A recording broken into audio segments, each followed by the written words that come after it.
conference. 86 years. For 86 years, we have been ending our political year and starting a brand new one by celebrating the anniversary of the beginning of this noble movement, the People's National Party.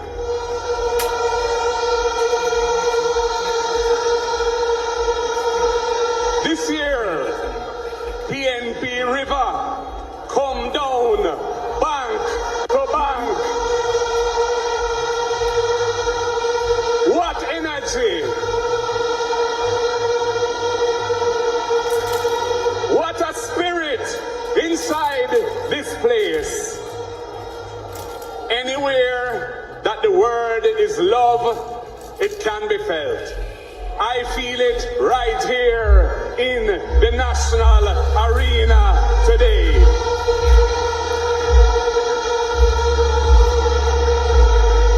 I greet my wife, Sandra, and our children. Your love has been steadfast, true, and sustaining. Thank you for always being here with me.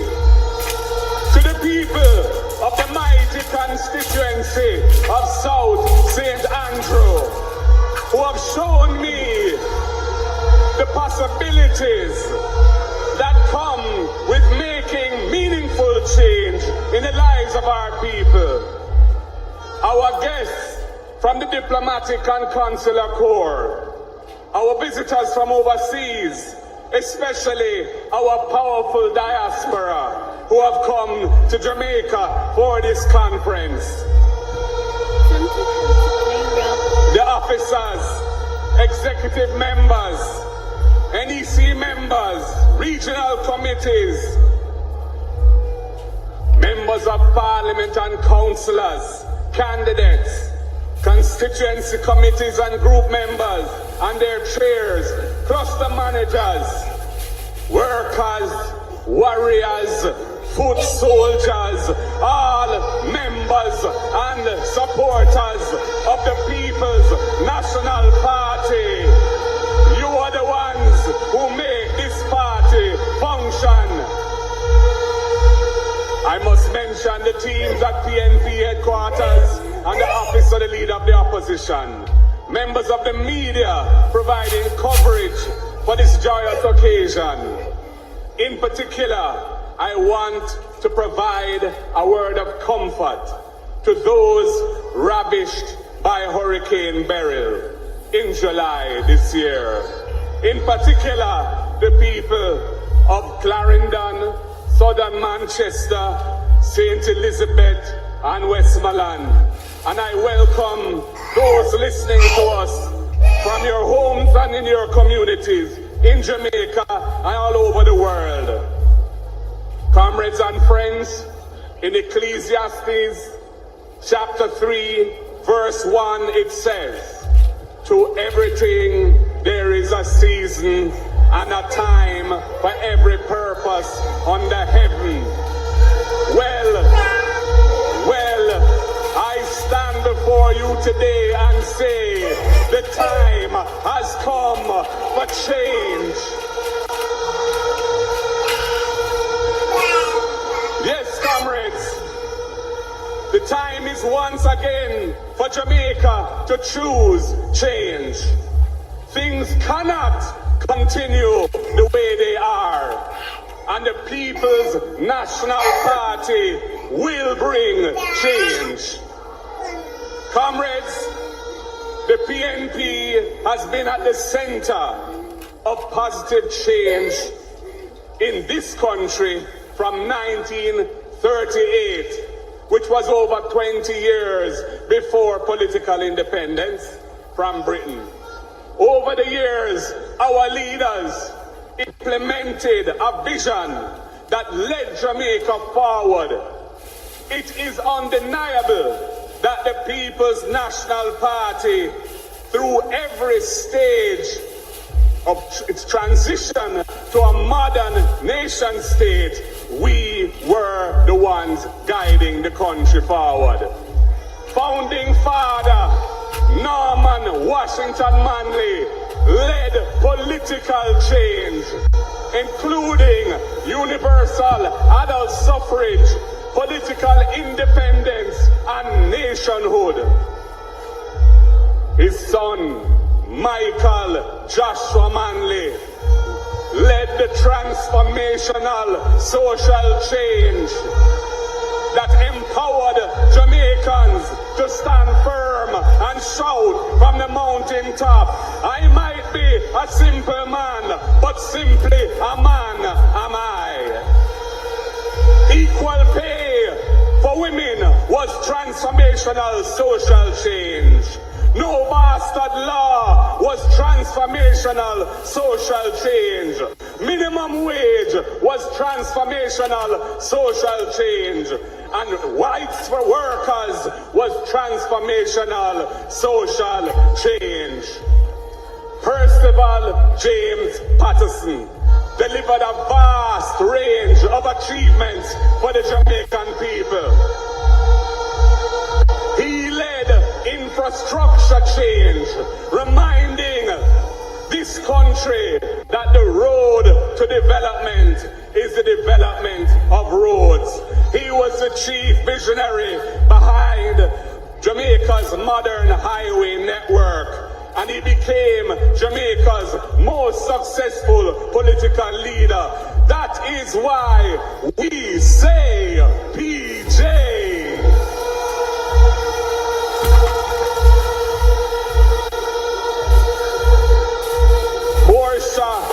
Lucretia Simpson Miller led the economic change that others are now claiming. And time come for Sister P to get the credit she deserves. Let us never forget her.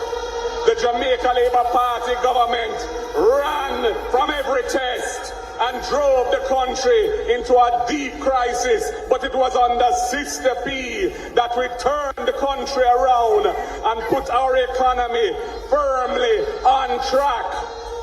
While navigating the necessary sacrifices, Sister P always showed love for the people. And that love is reflected in her powerful instruction. Never look down on a person unless you're going to lift them up. Sister P, that was the heartbeat of your message.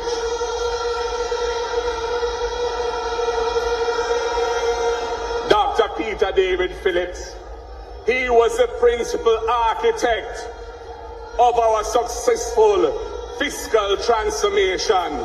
His hands were on the financial wheel when Jamaica worked our way from under the heavy yoke of unsustainable public debt, creating new vistas of opportunity to realize our full potential.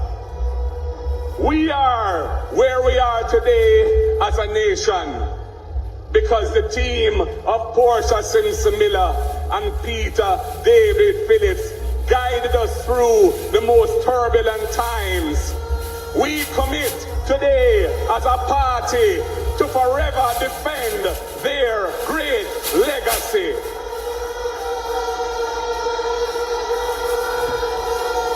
The works of our former leaders inspire us to deliver a better life for all Jamaicans, guided by our progressive principles of equality and justice, built on a firm foundation of utmost integrity. He must inspire by example, and above all, he must have integrity. Integrity. Integrity. Hey! Our leaders have inspired us to move forward and to make new decisions for new times. We are now in a new phase of global change and uncertainty that more than ever must be navigated by strong, principled leadership. Together, we will continue this noble mission with our next stop being Jamaica House. Jamaica is ready. We are ready. The People's National Party is more than ready.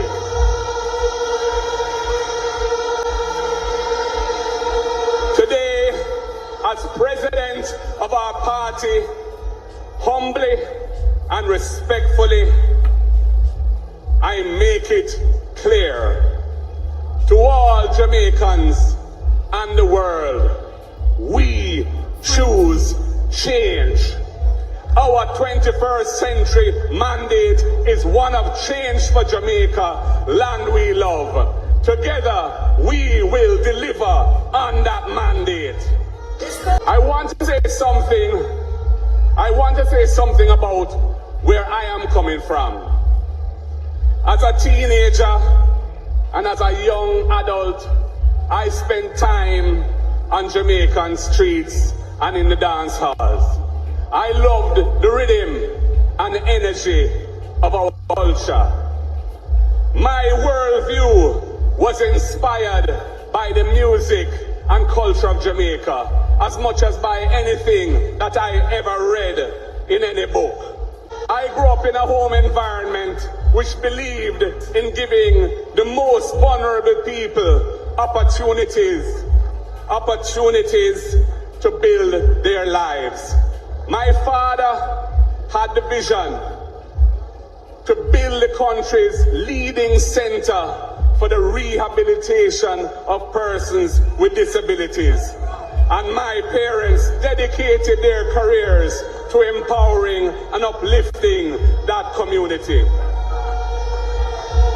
My father also founded the Hope Valley Experimental School with a mission for children from all walks of life, able-bodied and disabled, to learn together, to play together, and to grow together.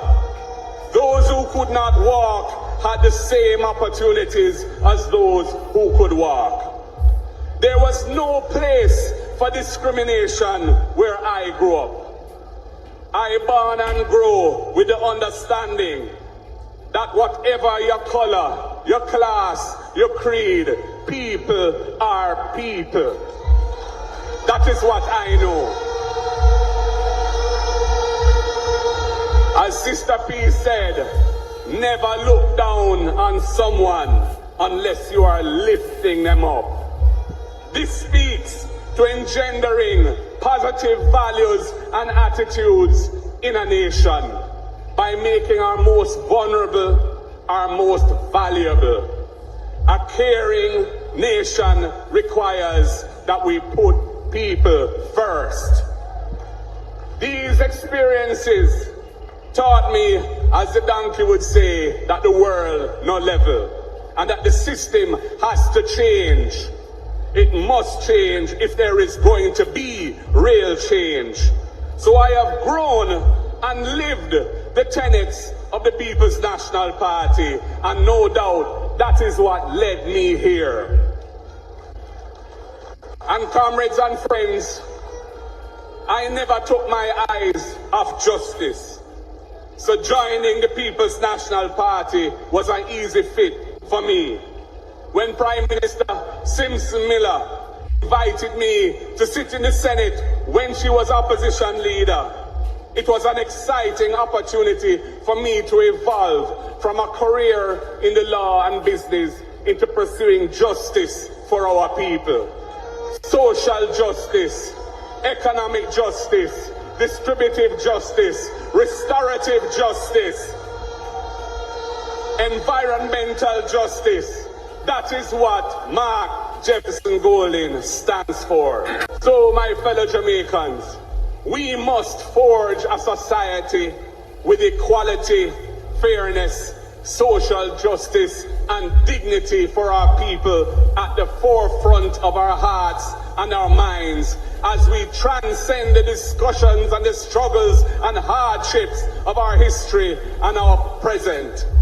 I believe that the greatest, fastest, and most sustainable development will come from investing in and empowering our people. Trickling down and tinkering with the status quo will never transform our society to a new and better paradigm. Time come for us to recognize the rights of all Jamaicans. No child should be excluded from a school or adult from their workplace because they wear locks. And no government should ever fight in court to defend any rule that excludes Rasta child or Rasta picnic from wearing locks and coming to school.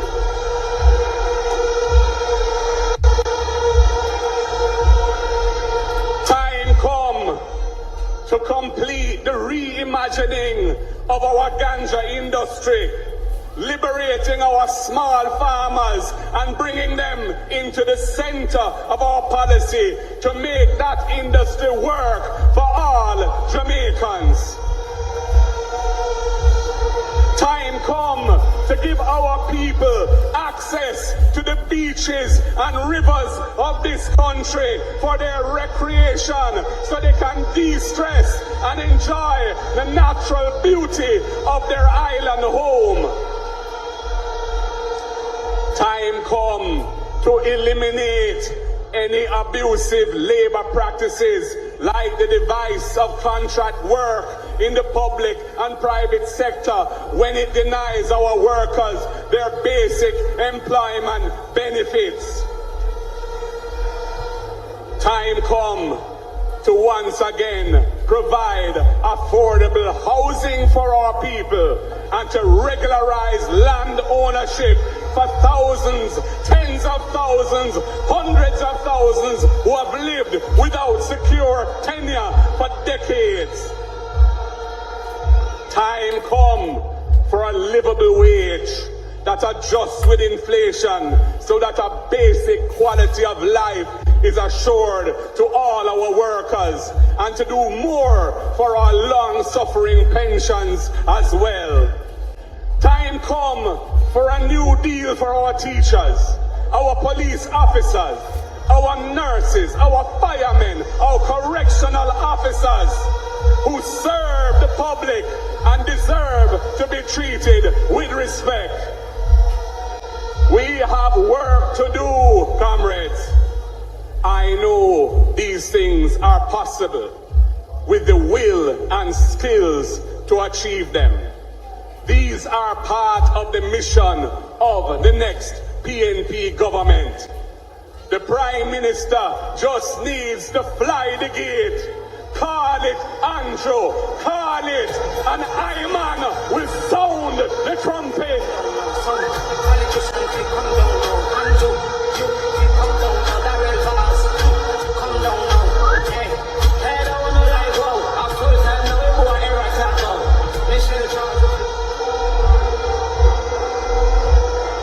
After 8 long years, the people have had enough. The captain and his ship are sinking and his sailors are bailing out. Jamaican governance has become more coarse, more crass, more corrupt and more corrosive. Jamaicans have lost confidence in the future of our country and in its current leadership. They feel unsafe for their families and themselves. They feel economically deprived and insecure. They feel underappreciated and taken advantage of and hopeless. The government is failing the people. But help is on the way, my fellow Jamaicans. Better is possible and better must come. Time come and we choose change. Comrades and friends, last year Jamaica embarked upon a formal process of constitutional reform. The people were excluded from the design of the process and the people did not trust it. The PNP is very clear on our positions on points of principle. our representatives on the committee that they established did not sign the report of that committee because we did not agree and we do not agree with some of its recommendations. And I will share some of those issues with you now. First, the reformed constitution will establish the role of a president to replace the governor general. We have no problem with that. The president will play a critical role in appointments to sensitive positions of state. And that president must be perceived as independent of partisan politics. The president must enjoy the trust and confidence of the society as a whole. Therefore, if there is no consensus between the government and the opposition on who the person should be as president, the PNP does not support the appointment being made by a simple majority vote in Parliament. That effectively is what the majority of that committee have recommended. That would compromise the independence, trust, and confidence that the president must enjoy. And I say, no way, that is not in the interest of Jamaica. We also insist that an impeachment procedure should be included in the reformed constitution to hold delinquent politicians to account. The two parties were originally committed to this. I tabled a revised impeachment bill in Parliament in April 2021, over 3 years ago. But this government has chosen to ignore it for 1,237 days. Accountability is not a priority for them as it is for the PNP. The JLP has flip-flopped and impeachment has been excluded from the report of that Constitutional Reform Committee. We support full decolonization now, not a piecemeal approach. No more foreign king as our head of state, and no more inaccessible final court on the other side of the world that decides our laws in the name of a foreign king. We want a final court that is accessible to our people so that they can get justice. And the Caribbean Court of Justice, the CACJ, is doing this for the people of Barbados, Guyana, Belize, Dominica, and St. Lucia, and those countries are doing well. Time come for the Jamaican people to have the fundamental right of access to high quality justice at the highest level. Comrades, fellow Jamaicans, those are some of the reasons why the PNP did not sign that report. But our party is very committed to constitutional reform, and when we form government, we will restart that process, but in an inclusive way. We will invite the people of Jamaica to participate in a meaningful conversation about how we can enrich our democracy by making our leaders more accountable to the people. How we can make the processes of government more transparent to the people, and how we can empower the people through a more participatory model of local government.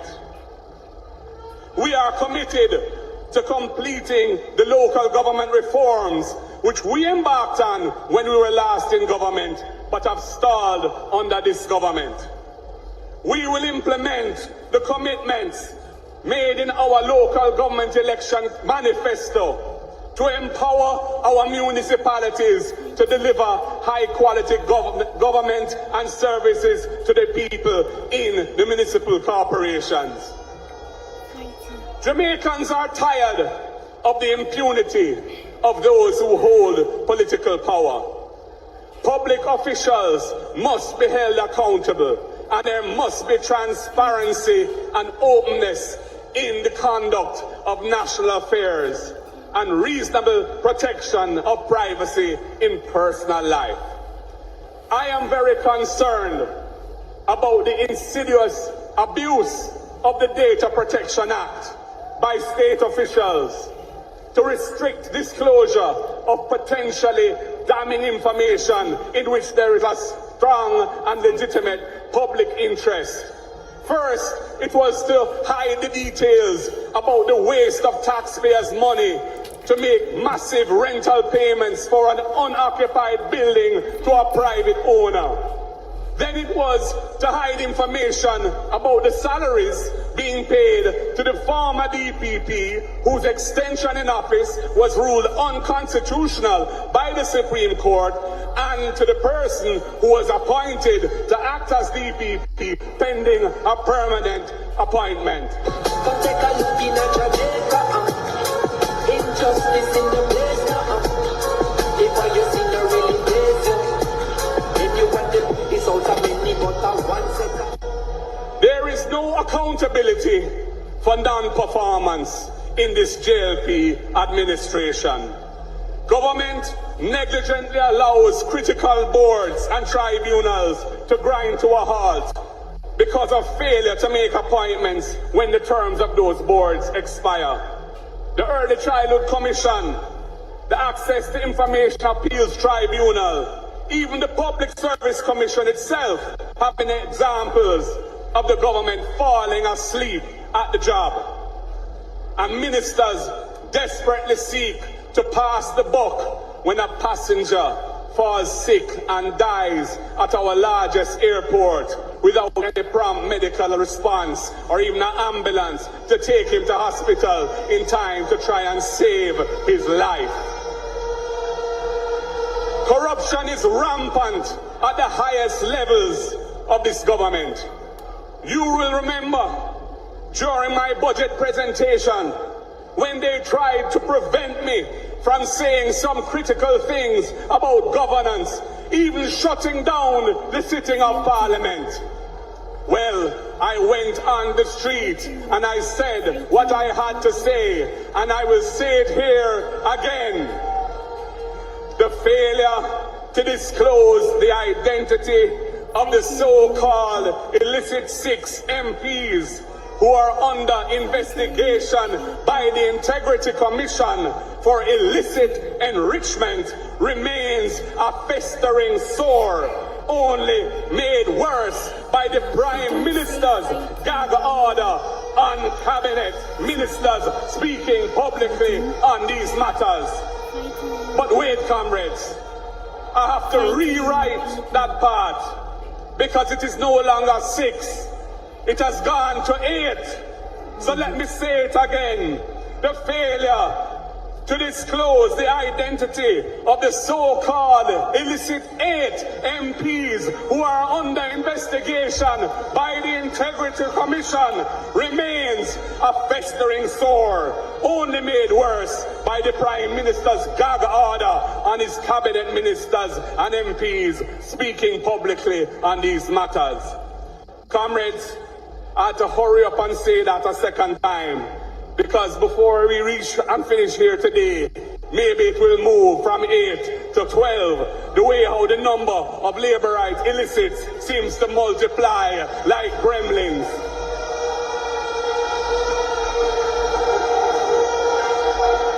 And comrades, now we have a second Integrity Commission report on the Prime Minister, sent to Parliament, but not yet tabled for the public to see, with little bits of it being selectively leaked to JLP allied media houses. We will put a stop to such shenanigans. We will change the law so that all Integrity Commission reports must be published on Parliament's website within a short time, perhaps 24 hours of being sent to Parliament, so all Jamaicans can read those reports. Comrades, it is time to change these things. Accountability and transparency matter. and that is change. When the PNP forms government, our job is to create an environment in which Jamaicans can thrive and achieve their versions of the Jamaican dream. Every Jamaican must feel well cared for and enabled by their government. We must invest and build an efficient and caring public service with short wait times, giving value for the taxes that you pay. We want a Jamaica where our people don't pay to migrate to foreign because I are so nice. People deserve much more than what is happening now. We want garbage moved from our gates. We want street lights that work. We want sewage in pipes underground and not running in the streets. We want clean piped water in all our homes.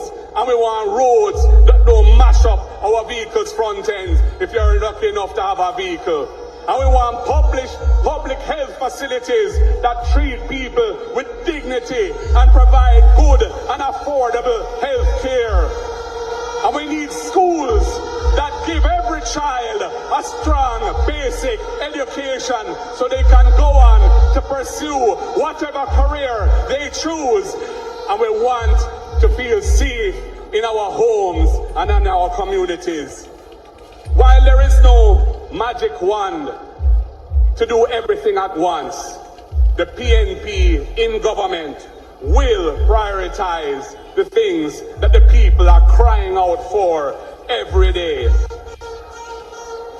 And we will ensure that public resources are not scraped away in corruption for friends and cronies, but are only used for the benefit of the people.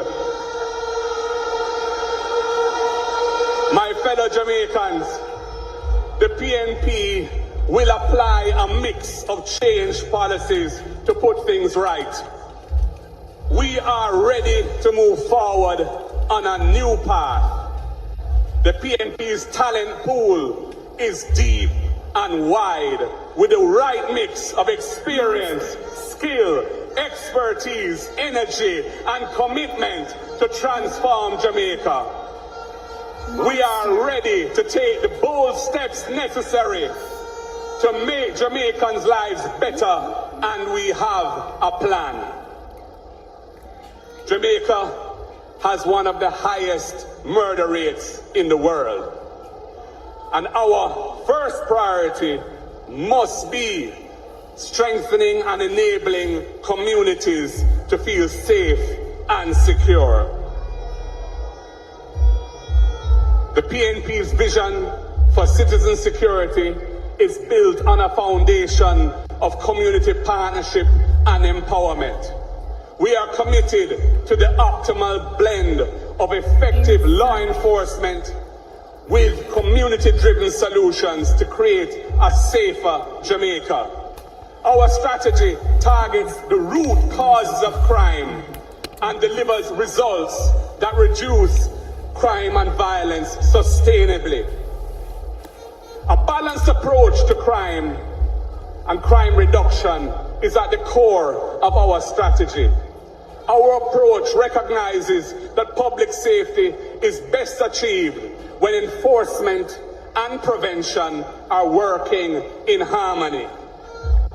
Under this government, that has not been happening, but we have a plan. They shut down Unite for Change, and they defunded the Peace Management Initiative, and crime and violence went through the roof. We will not neglect the need for community engagement. We will not outsource it to the private sector. We will partner with the private sector, with the churches, with civil society, and roll out a national program of effective, holistic, and sustainable community engagement. And we will not ignore the reality that our prison system needs an overhaul so it rehabilitates inmates rather than producing more hardened criminals. Our portfolio teams for citizen security, education, social transformation, culture, and sports have been taking a joined-up approach, working together. We will invest heavily to increase the number of social workers in our communities, tasked with addressing core social programs and problems like school absenteeism, teenage parenting, and student hunger. We will ensure that the needs of our most vulnerable citizens, children, elderly, and infirm Jamaicans are responded to by the state. And therapeutic counseling will be integrated into our intervention programs to combat the culture of violence and the trauma that it causes. We will provide at-risk youth with viable alternatives to criminal activity, investing in remedial education, job training, and youth development programs. The next PNP government will revisit and revamp the Social Development Commission. It was originated by the Right Excellent Norman Manley, and once again it will become a catalyst for sustainable community development. We envision community-based training programs in construction skills, coding, software development, dramatic performance, arts, music, design, filmmaking, sound engineering, and sports. This will engage more young people in productive tasks and give lawful alternative pathways for the youths to make a good living. This integrated approach will lay the foundation for sustainable peace and progress in our communities. We will also pass legislation to allow targeted detentions under court supervision for known producers of violence on whom there is credible intelligence. This will enable cases to be built and lead to successful prosecutions, so there is accountability and no more impunity in this land. Our proactive interventionist social policy will also help to support our economic policy, and it is to that economic policy that I now turn. My fellow Jamaicans, we are at a crossroads in our nation's economic history. The country faces two distinct economic choices. Jamaica, under the current government, will continue down a path where only a few benefit, and most Jamaicans face hard times, frustration, and hopelessness. When poor people fed up, to your system, shut up the issue, ones and repeat the most. When people fed up, to your system, shut up and the million to get up those fed up. We remain committed to macroeconomic stability and prudent fiscal management. That's very important, comrades.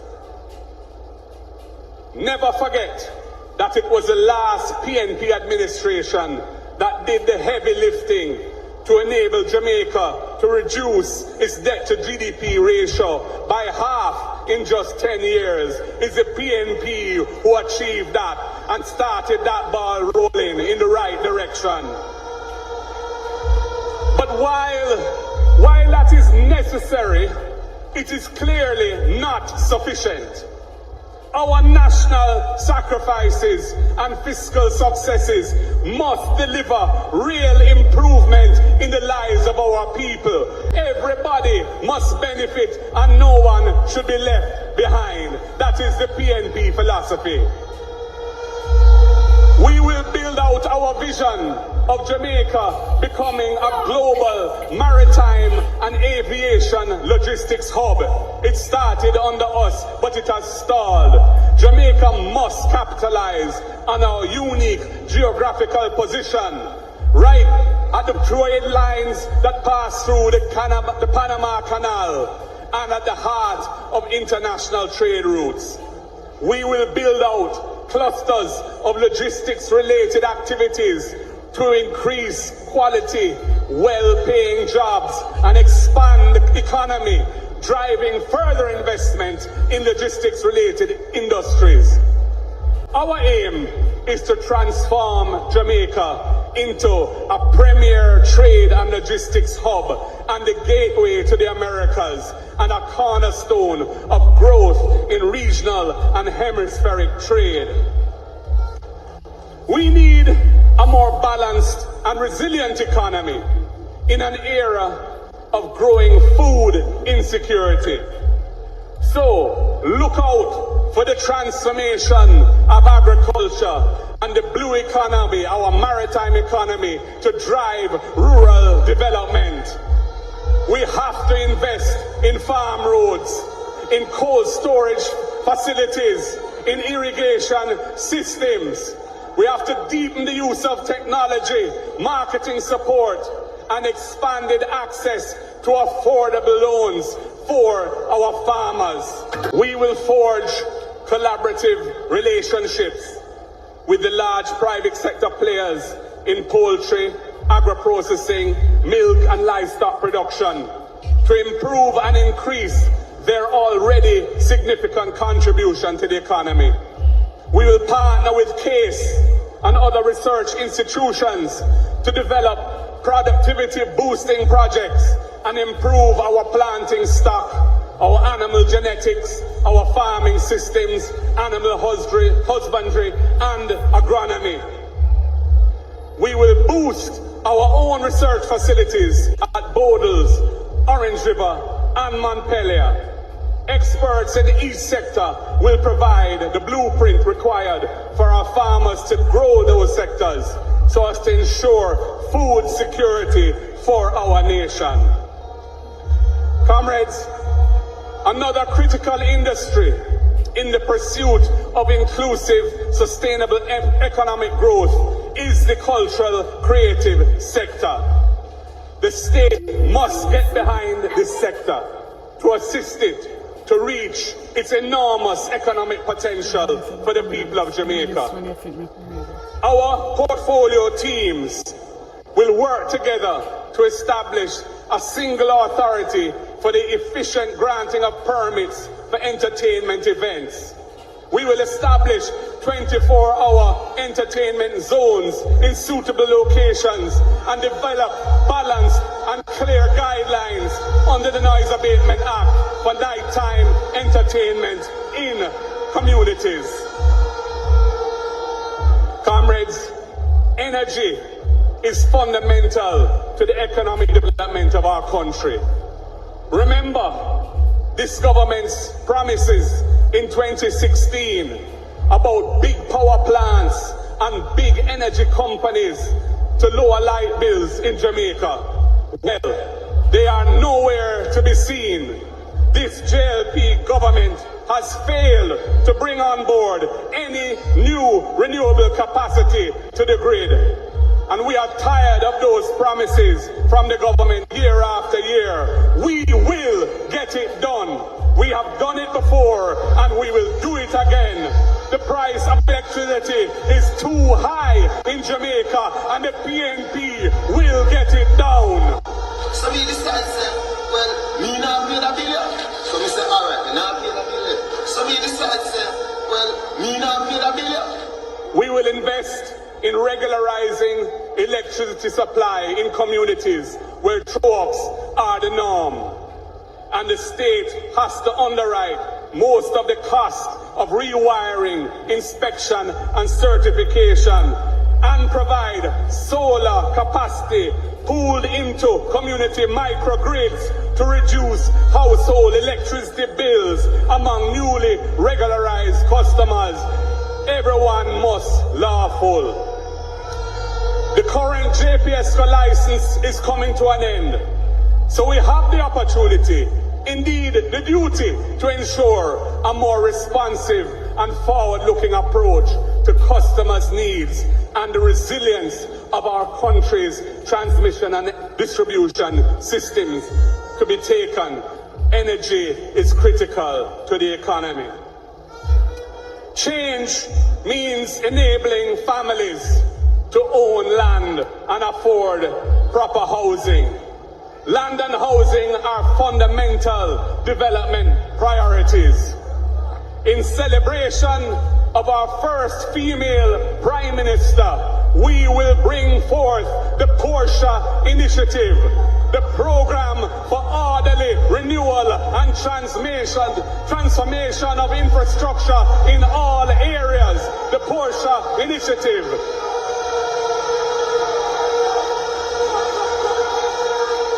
This program will drive policies that Sister P stood for, improving infrastructure in old housing schemes, tearing down zinc fences in communities and replacing them with proper concrete walls, completing the infrastructure and land titling for existing land tenure regularization schemes, they call it Operation Pride, and rolling out new ones to bring hope and decent living conditions in areas of social neglect.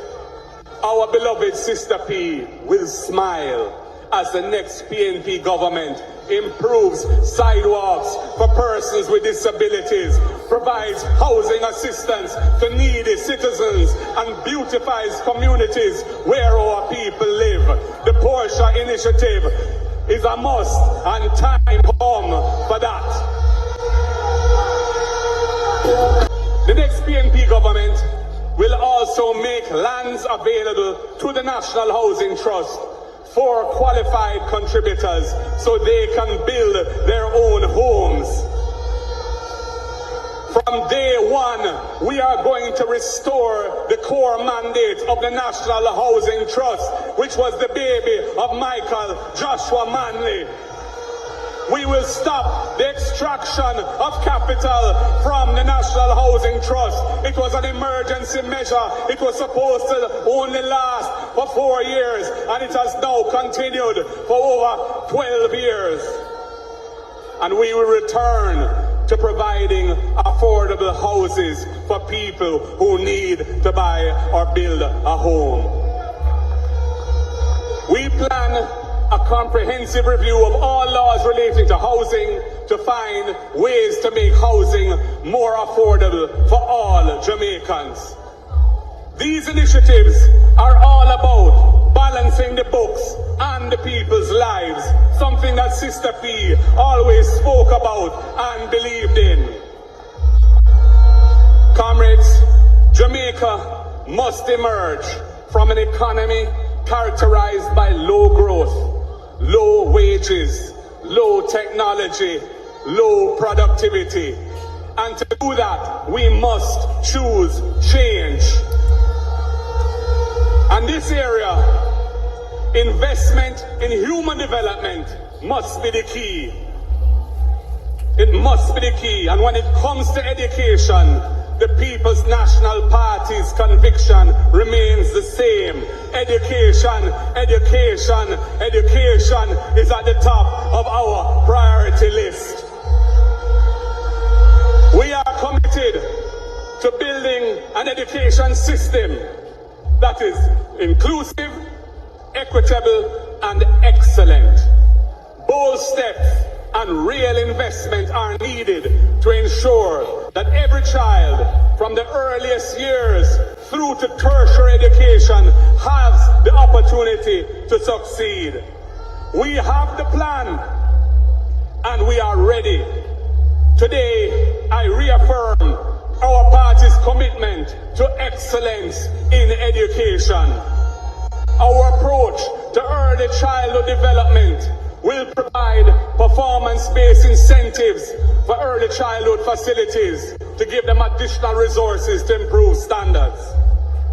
At the primary and secondary levels, we will implement a comprehensive program that is targeted and provides targeted support to each aspect of the curriculum.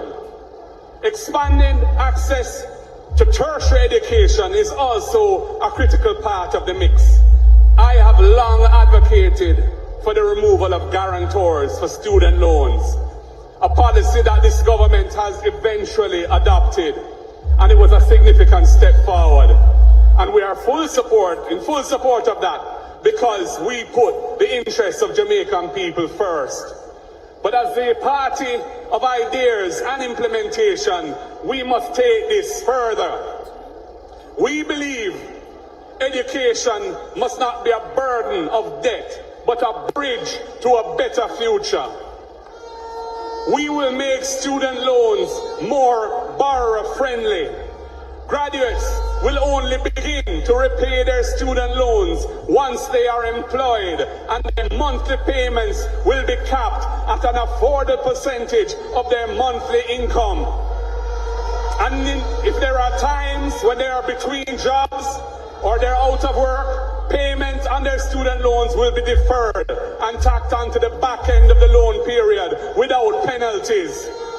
This will remove the fear and reluctance among young people to borrow to invest in their education, and it will free up young professionals to build their careers.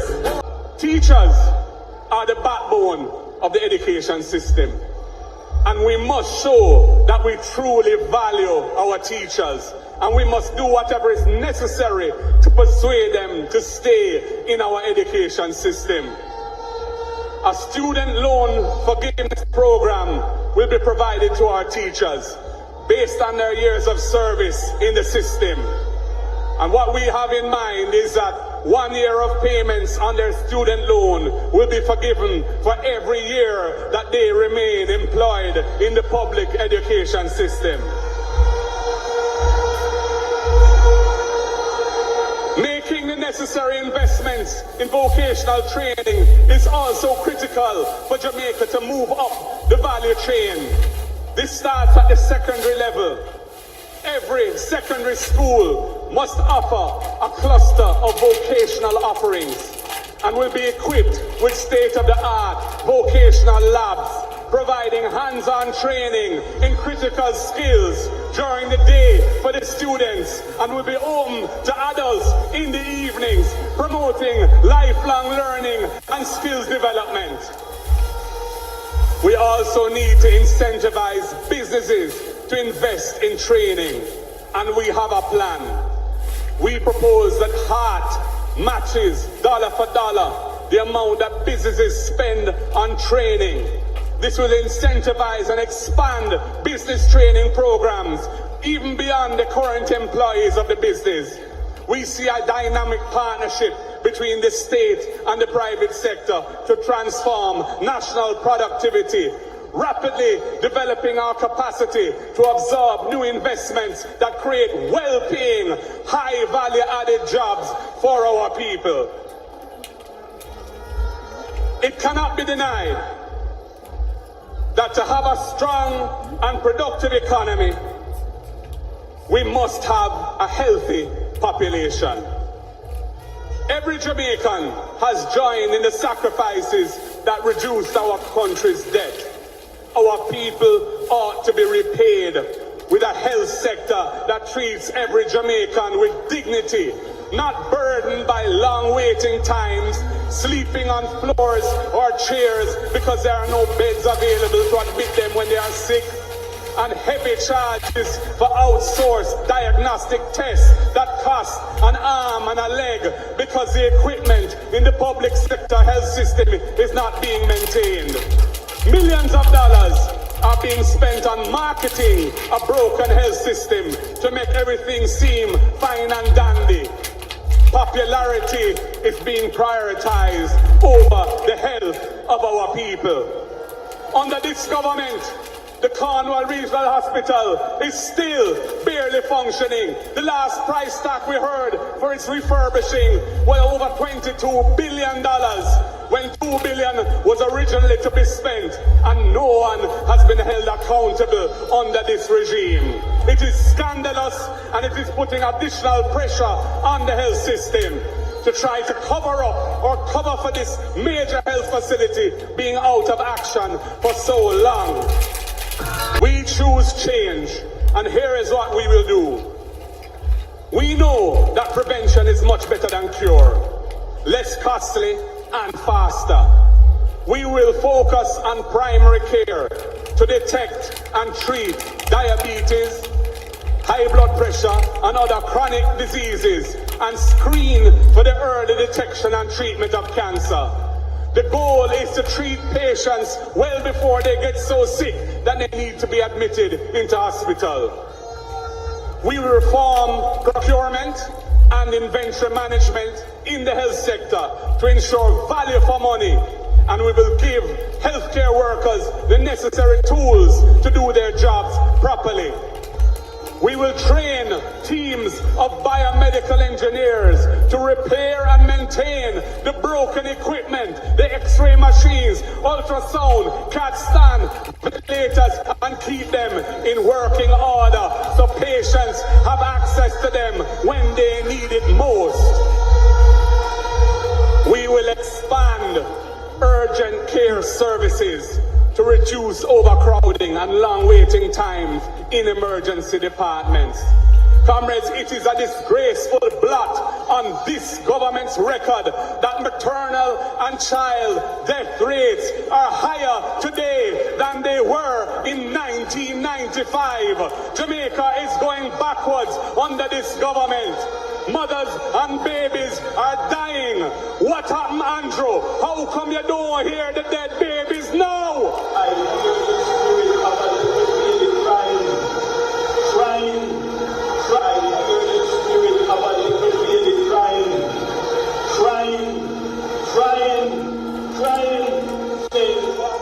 The PNP will prioritize the procurement of intensive care units, providing critical care for mothers, babies, and the general population. My fellow Jamaicans, comrades of the People's National Party and friends, I have provided you with an understanding of the direction that we must take Jamaica in order to move our country forward. Effective governance built on integrity and honest communication with the Jamaican people are principles that will guide a Mark Golding-led PNP government. We have the team, a team that is sharply focused on providing efficient and caring public service to make Jamaicans feel more hopeful, more empowered, and more facilitated. Our policy mix will engender positive values and attitudes, a greater sense of national purpose, and a caring liberty among all our people. I and I must live as one. We are on the pathway of change to build a society where every well-thinking Jamaican has the opportunity to improve their quality of life. That is our ambition, and I draw inspiration from our most transformational leader, Michael Joshua Manley, who told us if the moral purpose of this mission is to remain intact, it must be approached in humility and supported by prayer. Comrades, it is up to all of us now. Walk every hill and valley, every nook and cranny, every street and lane. Bring in the 90 and 9 and then go for the missing one. Listen to the people's voices and let them hear the trumpet sounding, the mighty refrain from Niggery Point to Moran Point and back. Time come, and we choose change. Power to the people, comrades. Power to the people. Power to the people. One love, and God bless Jamaica, land we love.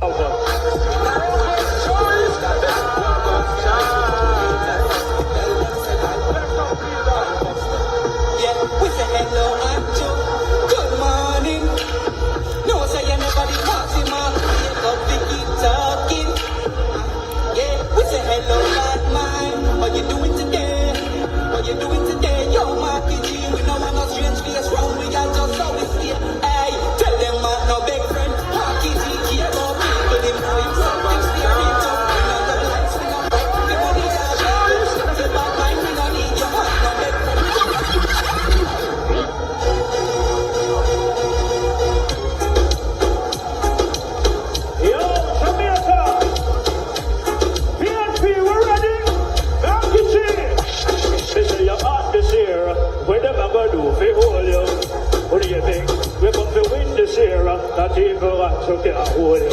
He can't hold him. Man holding up this era, and whatever God do, they hold him. What do you mean?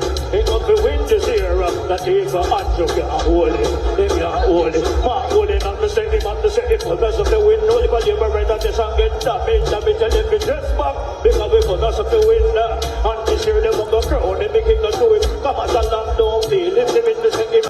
Mark, take a walk down, and hold on, but all everybody come out and just get a road. Alright? Everything was. The mark holding, take a walk down, and Manchester, they never do so too much pain, they don't get into the alright? Everything was. Let's welcome officially to conference party leader, Prime Minister, Dr. the Honorable Andrew Michael Holness. It took me 8 minutes from the top of the road to get into the National Arena. The place full.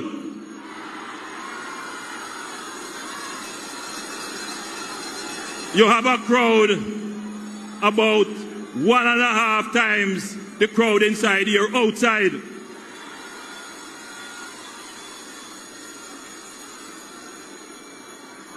Somebody or something go stir up Labour Party ants' nest.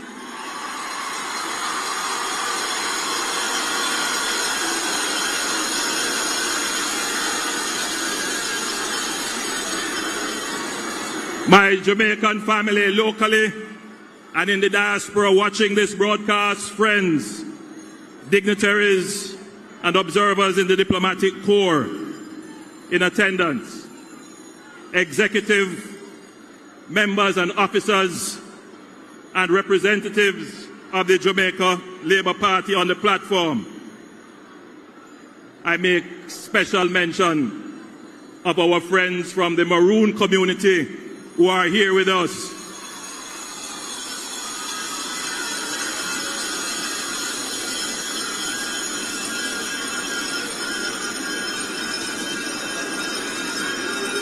And you, the faithful Labourites that form the bedrock of the Jamaica Labour Party. I greet you in the name of our eternal Father, who has blessed our land, who has guarded us with his mighty hand, who has been our light through countless hours of trials, and who grants us the wisdom and the strength to lead this nation to peace and prosperity and victory for the third term.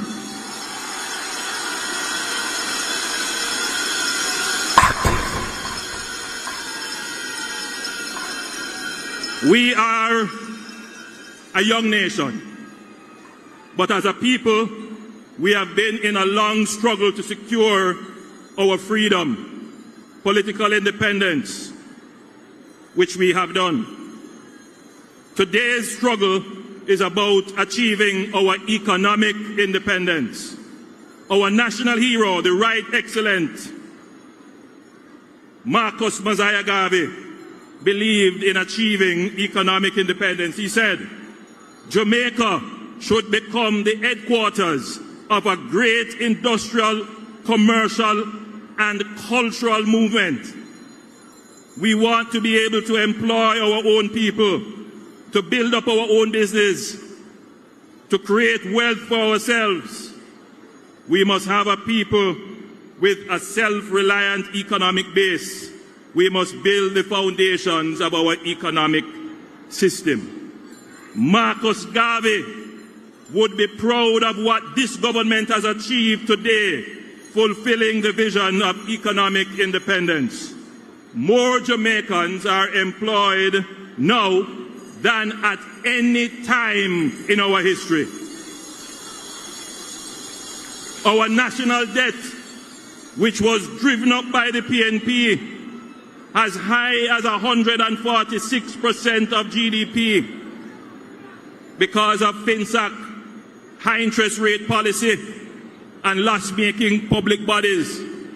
The good management of the Jamaica Labour Party administration has cut the debt in half to 74% of GDP. We have a stable exchange rate backed by the highest central bank reserves ever in the history of Jamaica. We have had consistent growth, and when we have been hit by shocks such as pandemic, storms and hurricanes, we have been able to recover quickly. This speaks to a new quality of the Jamaican economy developed by this administration which never existed before, and that is resilience, the ability to withstand shocks and difficulties and recover quickly and even more stronger than before without relying on borrowing or external help. Marcus Garvey would have been proud, very proud of our resilience and self-reliance as a nation and as Jamaicans and Labourites. You can be proud of what your government has achieved.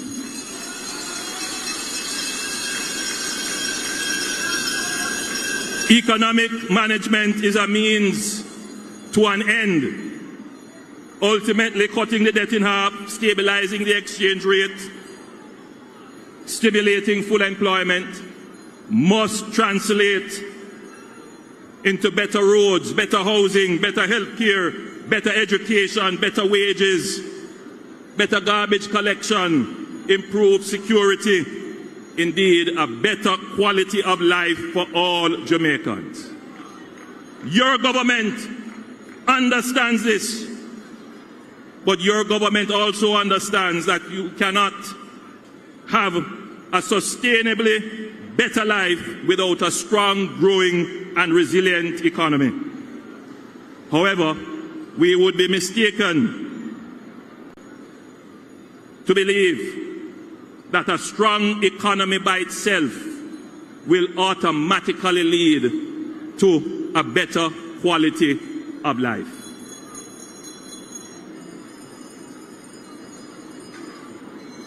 To get the better quality of life from the good economy, we must be active and strong in pursuing the interests of the people.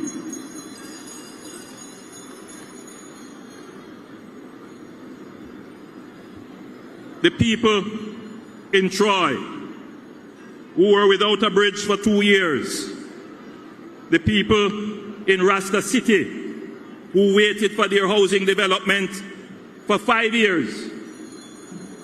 They didn't have to wait because there was no money. We had the revenues from the economy. But what delayed their improved quality of life?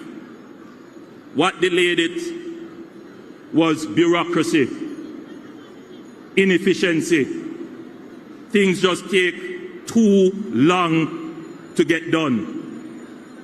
We have the capital budget, but we don't convert it fast enough into the goods, services and products that you need.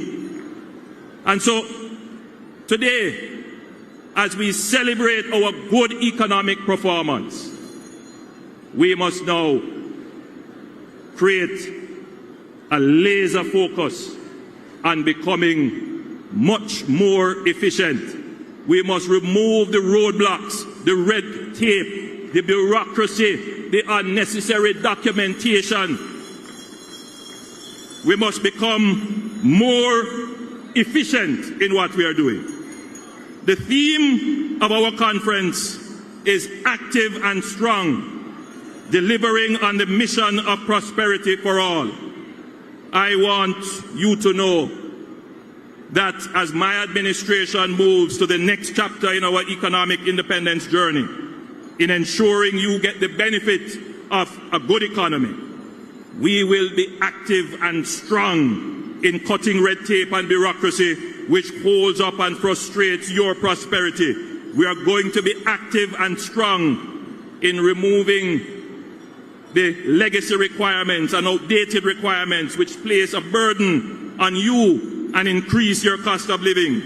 We will be active and strong in implementing innovative ideas and technologies that increase the efficiency and effectiveness in delivering prosperity.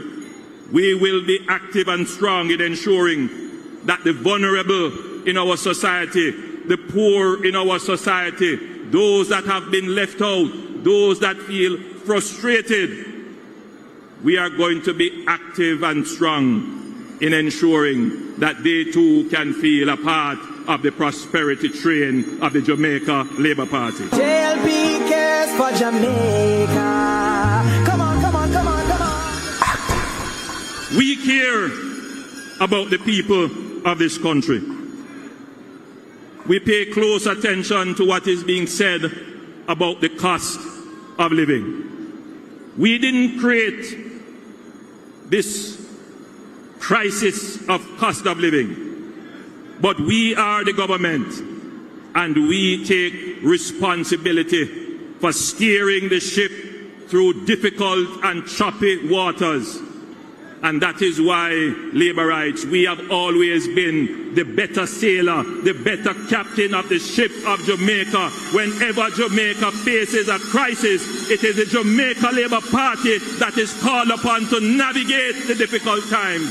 And we have navigated the difficult times of COVID, of supply chain shocks, of hurricanes and other natural disasters, and we have done it so well that the rest of the world holds up Jamaica as the example of a small country that is doing what is right by its people, ensuring that we are not in debt, ensuring that we have our own resources to stand on our own 2 feet and deal with crises when they occur. But I'm so solid as a rock, they just can't stop me now. Under our CARE program, we announced the innovative initiative, first time ever in the history of Jamaica, a reverse income tax credit. Some of you inside here already get it.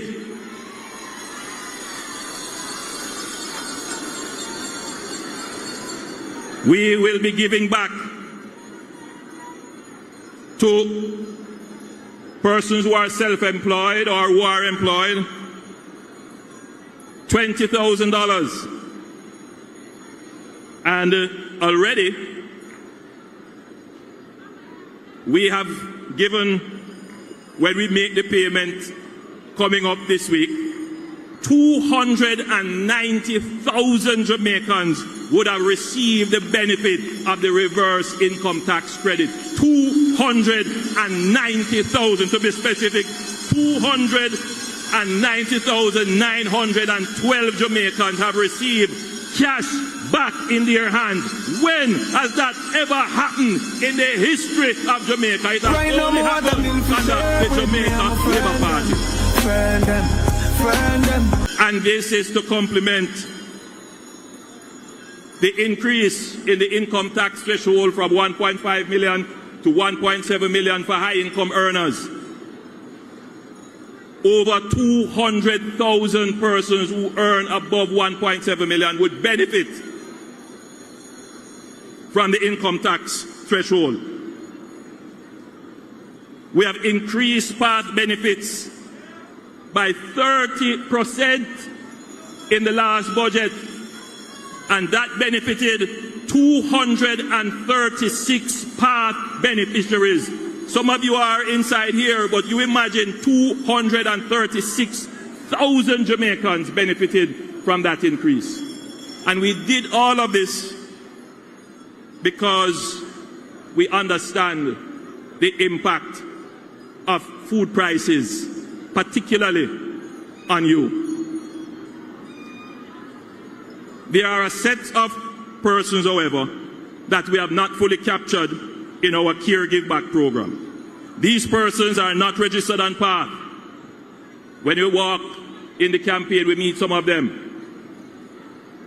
They are not part of our social pension system. They are not part of our NIS system. So they are just there. They're not registered, they're not known. And so they can't take part in the care program that the government is doing. Now, I wish to announce that starting in February, we will open applications for persons 18 years or older who are not registered on PATH, not part of the social pension, not captured anywhere or getting any benefit. They will be subject to a needs assessment by the Ministry of Labour and Social Security, and they will get their $20,000 check like everybody else.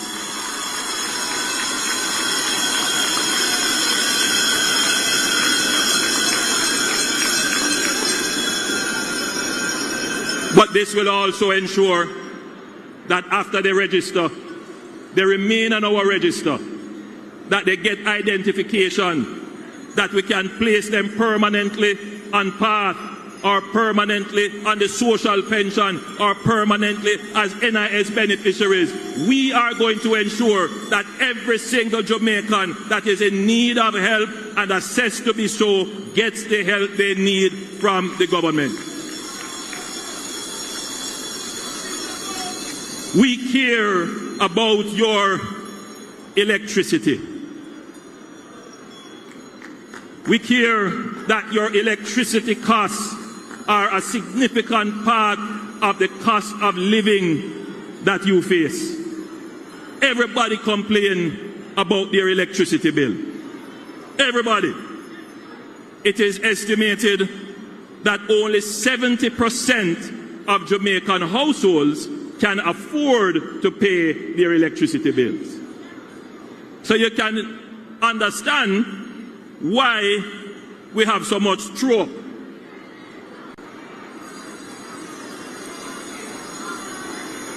But the people who throw up, most of them don't want to throw up.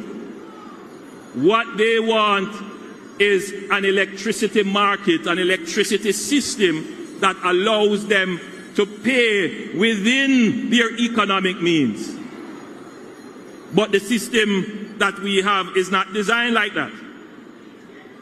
While we have diversified our fuel sources, built more modern and efficient plants, we have integrated renewables, and by the way, next week, Minister Vaz will announce the winners of the 100 megawatt bid for renewables in Jamaica.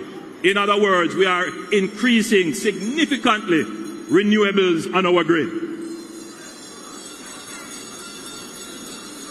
While we have done all of that, there is still more that can be done to make electricity more affordable to Jamaicans, particularly those Jamaicans who earn minimum wage. Because we care and because we are a capable government, because one thing to say you care but you can't do it. We are a caring government. We are a capable government. It's one thing to say you care and you're capable, you still might not do it. So we are a caring, capable, and active government. We are active in our care for the people. We demonstrate the care that we have for our people. And we're not just active in a weak and fenke way. No, we are active and strong in demonstrating our care for the people of Jamaica. We are going to transform the fiscal structure of the electricity market in Jamaica to ensure that it aligns with incentives, reduce the cost of onboarding, and increase options to the consumer. Listen to this one carefully. After the next budget, which is in March coming up, the government will reduce GCT on electricity from 15%, which it is now, to 7%. We will, I tell you, I come here for business. I come here for action and for strong action.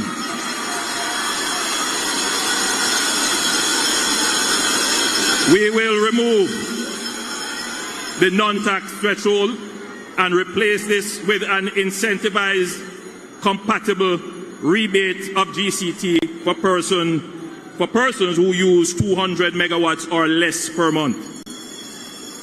This will allow the rollout of prepaid electricity purchase, which was implemented many years ago, but has remained only a pilot. You know how many people want to get on the prepaid system, but because it is only a pilot, you can only get it in some places, and sometimes it's not offered. Now, the JPS will be required to roll out prepaid meters nationally, particularly in vulnerable communities. With the simplified GCT arrangement, the JPS will also be required, listen to this one carefully now, to introduce time of day pricing of electricity. You know what that means? Time of day pricing. This means customers can benefit from better rates by arranging how they consume electricity in off-peak hours. So, you know, the peak hours is usually in the evening when everybody come home from work. Electricity high, cost high. But now, the JPS can say, all right, if you use most of your electricity in off-peak hours, you pay a lower rate. So you have the option now of economizing how you use electricity. But it is also better for the grid, because right now, in peak time, everybody is using the grid, put stress on the grid. But if you can evenly distribute the use of the grid, it is more economical for everyone. It also helps with the use of renewables, particularly solar, so you can generate and use at the same time. But we will go one step further.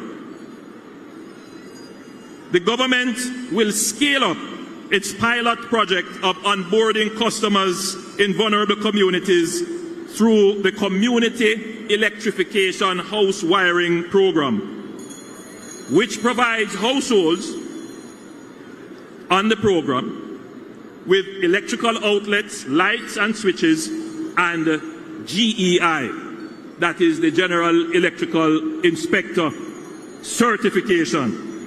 This will assist these communities in becoming legal JPS customers.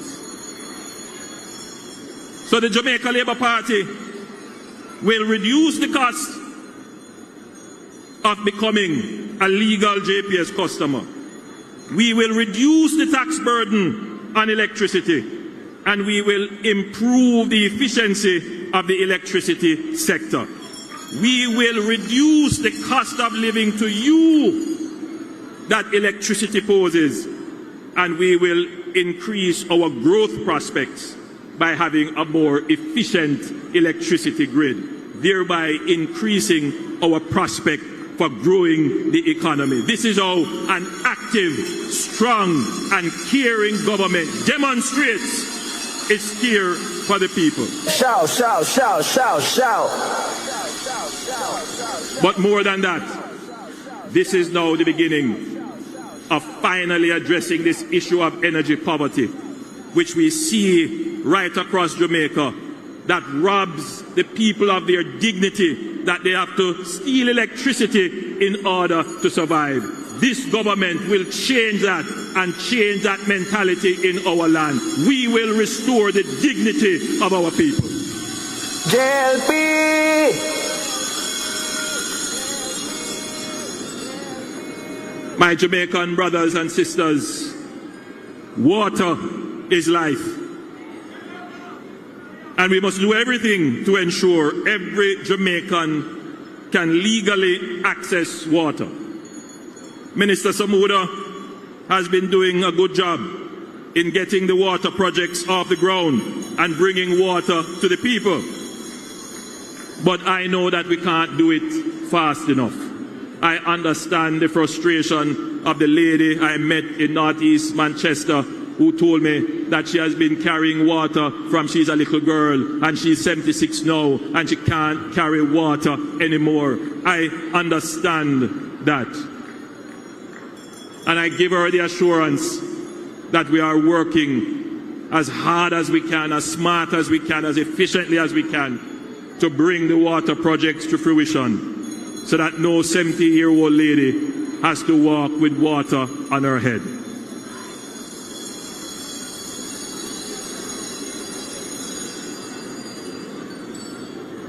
So we are going to move quickly with the capital projects in water, establishing water connections where none exist before.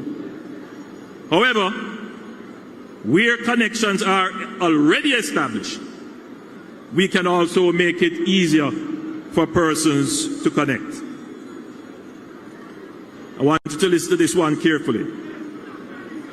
For persons who have been disconnected from the NWC water supply for debts 2 years or more outstanding, who are pensioners or who are assessed as being in need based on the path beneficiary identification standards, the NWC will write off totally the debt that is owed. In addition to that, we will waive the reconnection fee. This is aimed at giving relief to those persons who are suffering from weighty bills, particularly those who have had major leaks in their house and they just can't pay. But there is a connection there. There is a pipe that runs past their home, but they just don't have water because of these bills. But it will also help in the transfer of property, because there are many persons who want to transfer property but bills are owed on the property. They would have to clear it first before they can transfer it. So in a way, this is also increasing economic activity. When we say we're going to get strong and active and clearing away bureaucracy, clearing away unnecessary requirements, clearing away legacy issues, this is an example of what the government can do to make the cost of living easier to you without expending 1 cent more. Just changing the bureaucracy. That is what we mean when we say we're going to pivot. All my ministers have been directed that they must look in their ministries and find these kinds of nuisance and legacy requirements that don't bear any relevance to today, and let us move them away so that the people can get their prosperity much more quickly. Now, this amnesty will last for 3 months, and it will start the 2nd of January.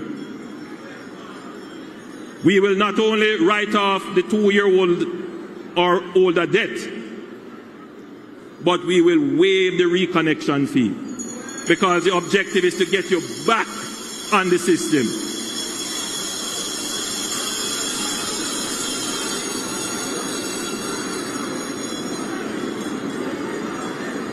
Now, if you were disconnected for longer than 6 months, we ask you to come in to the NWC and make arrangements for payments. The NWC will discount your debt by 50%. Shout, shout, shout, shout, shout.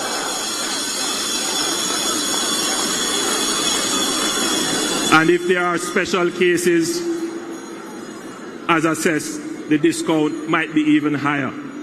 This is how the government shows in a tangible way that it cares. This is how the government is dealing with the cost of living that you face. But we will go one step further. for persons who are pensioners who have taken part in this amnesty and who are being reconnected. If the reconnection is as a result of a suspected leak, the NWC will provide a leak detection service to ensure that the pensioner does not end up back in the same situation as before. NWC will partner with the Heart Trust NSTA to train leak detection specialists to participate in this program. We care about you, my brothers and sisters. This government is a caring government, a capable government, an active government, and a strong government.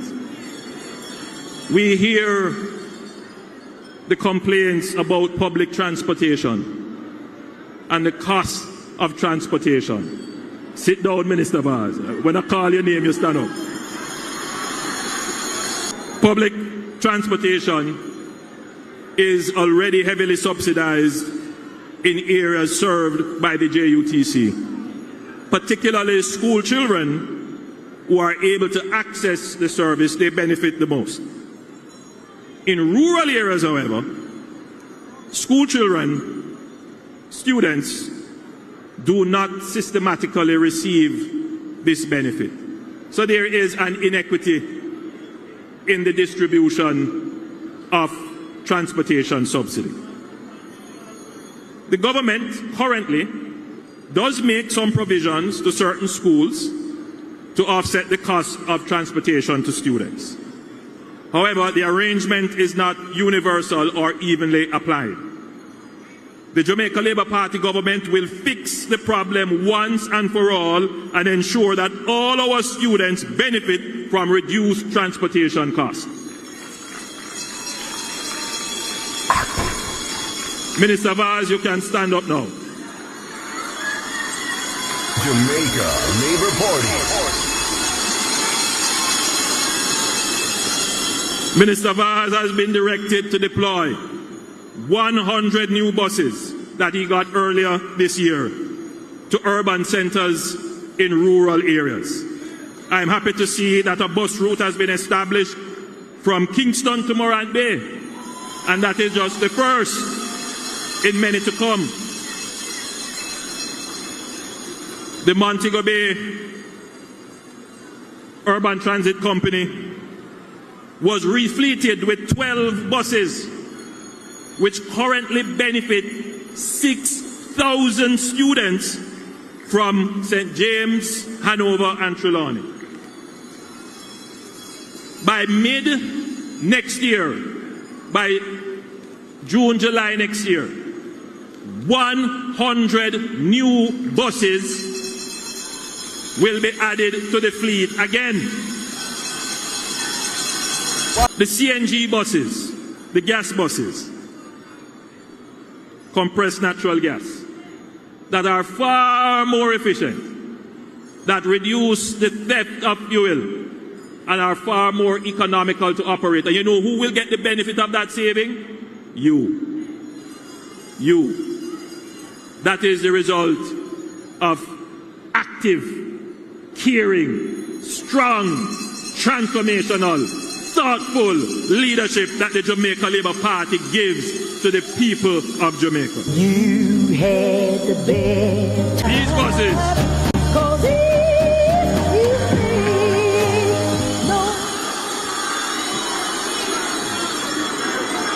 These buses, these new 100 CNG buses will be distributed to urban centers in rural areas. So they will go to the urban townships, the town capitals. So that will help in ensuring that students in these areas get access to subsidized transportation. But secondly, to complement the expansion of the JUTC service, Minister Vaz has been directed and has started to develop a cashless payment system with private PPV operators so that they can carry children the children will have a card. On that card will be the subsidy from the government that they can pay directly to private transport operators.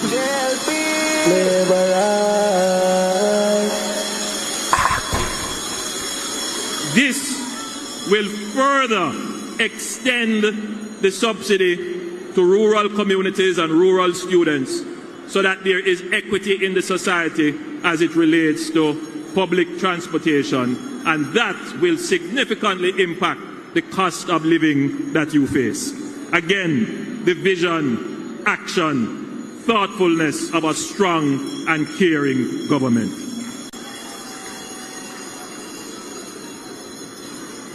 Despite many challenges, including natural disasters, travel advisories, and reduction in global airlift capacity, tourism continues to be the industry that lays the golden egg.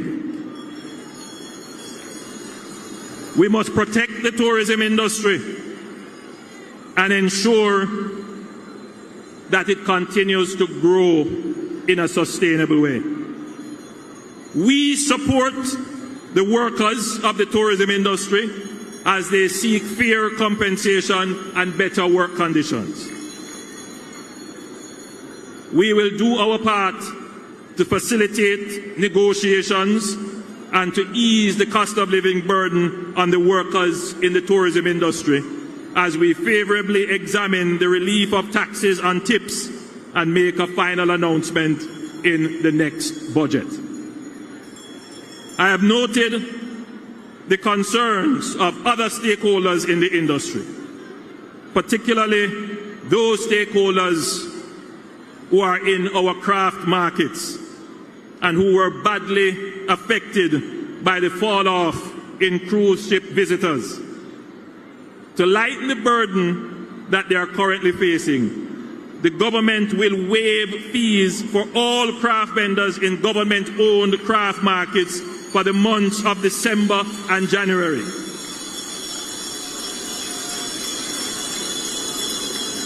And we will write off any outstanding fees owed by the craft vendors. This is designed to ease the economic burden on the craft vendors and give them a head start in the winter tourist season that is up and coming now. The craft vendors of St. Anne have been hit the hardest because of the damage to the Ocherius cruise ship pier. As such, I have instructed that the waiving of fees for the craft vendors in St. Anne will extend until June of next year when the pier is set to reopen.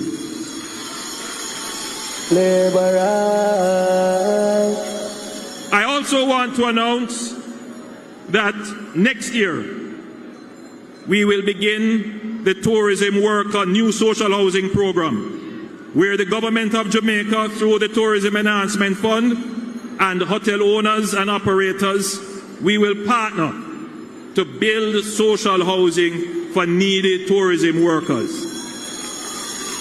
Shout, shout, shout, shout, shout.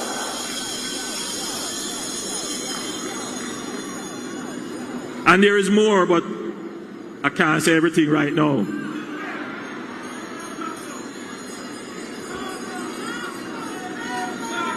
As a matter of great personal concern for me, and you know my love for education, and all of you here either have children in school or are in school or you are related to someone in school.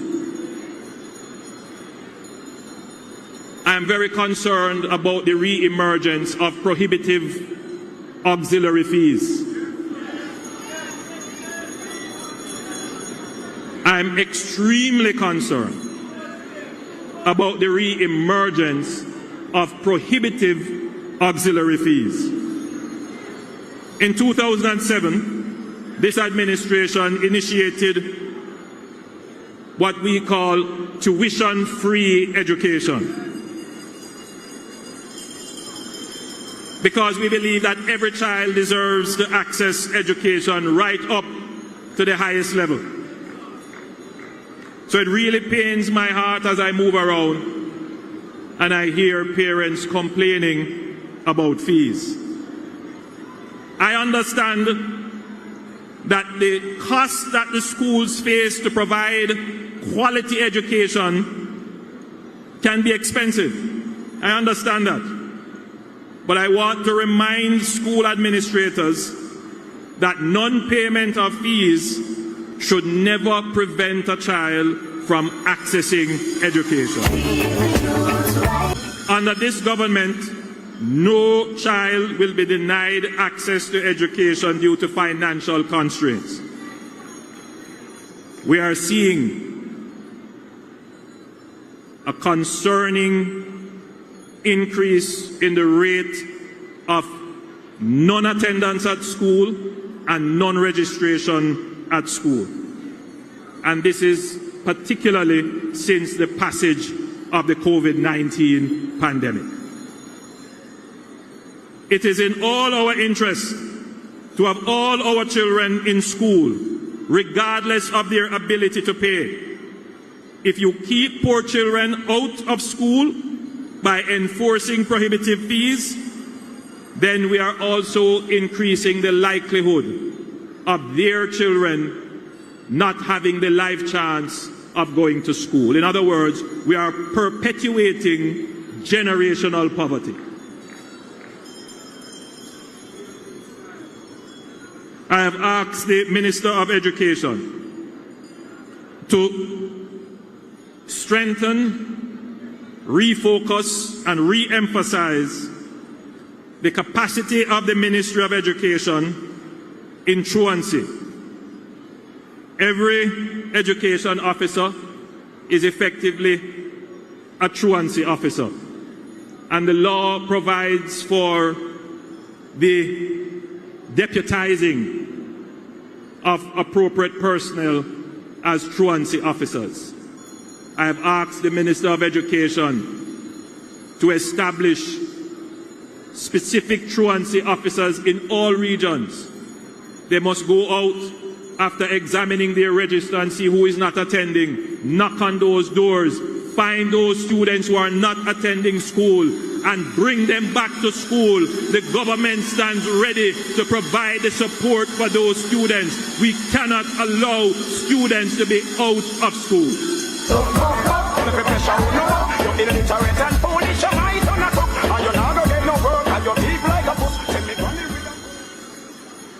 For this academic year alone, we are spending $7.4 billion for school feeding. This is a massive increase in allocation for the nutrition of our students. We are spending significant resources to get our children in school, and we are committed to spend even more to get the last child who is not in school in school.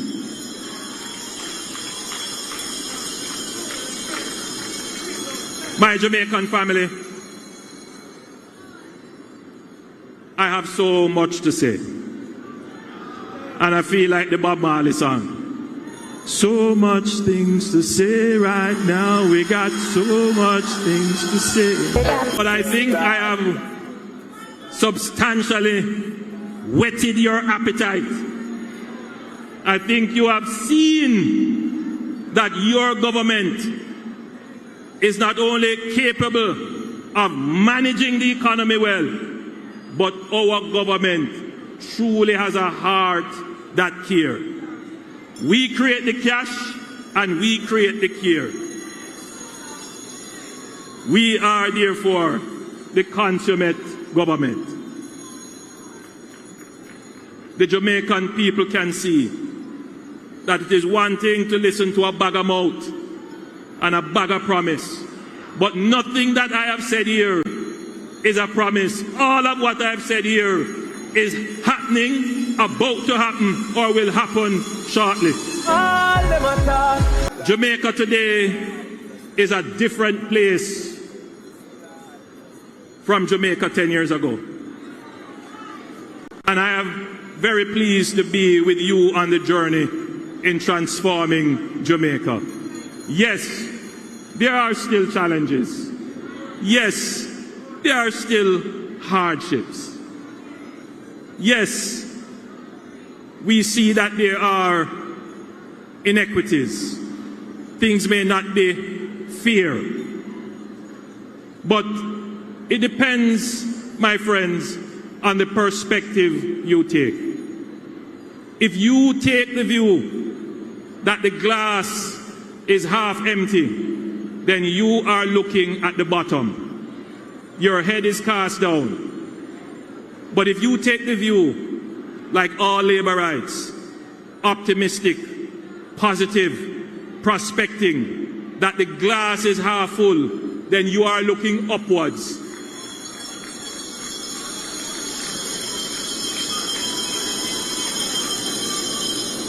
So I say to all Jamaicans, the Jamaican glass is not half empty. We are filling up that glass very rapidly, and now we are turning our attention to ensure that it overflows for you. Jamaica is in such a different place that for the first time a party leader can make a speech to his conference, to his supporters, and only barely mention the other people, the opposition.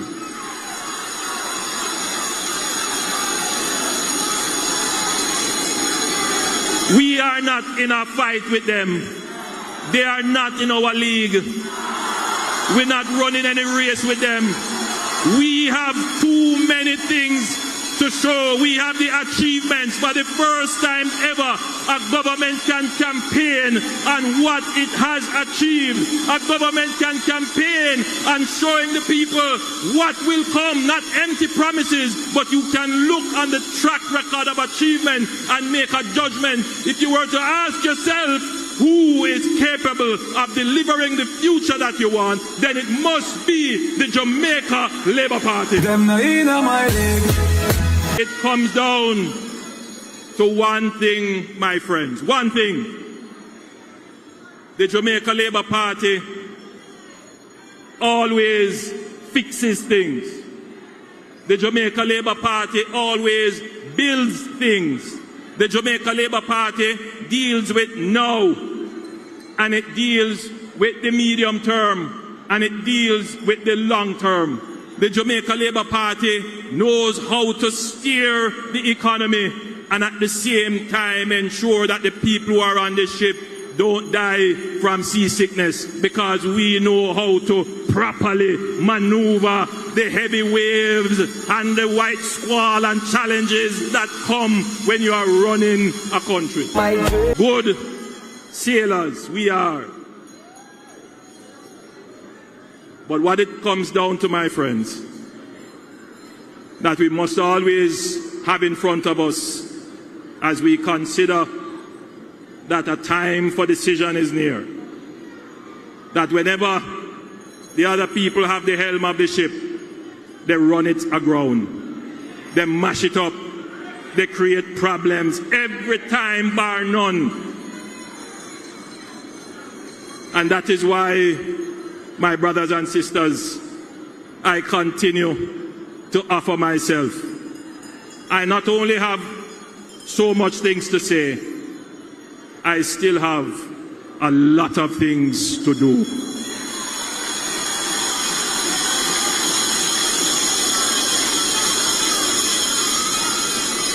I have given my life to Jamaica.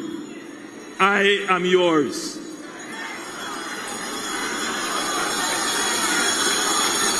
Jamaica was never an afterthought for me.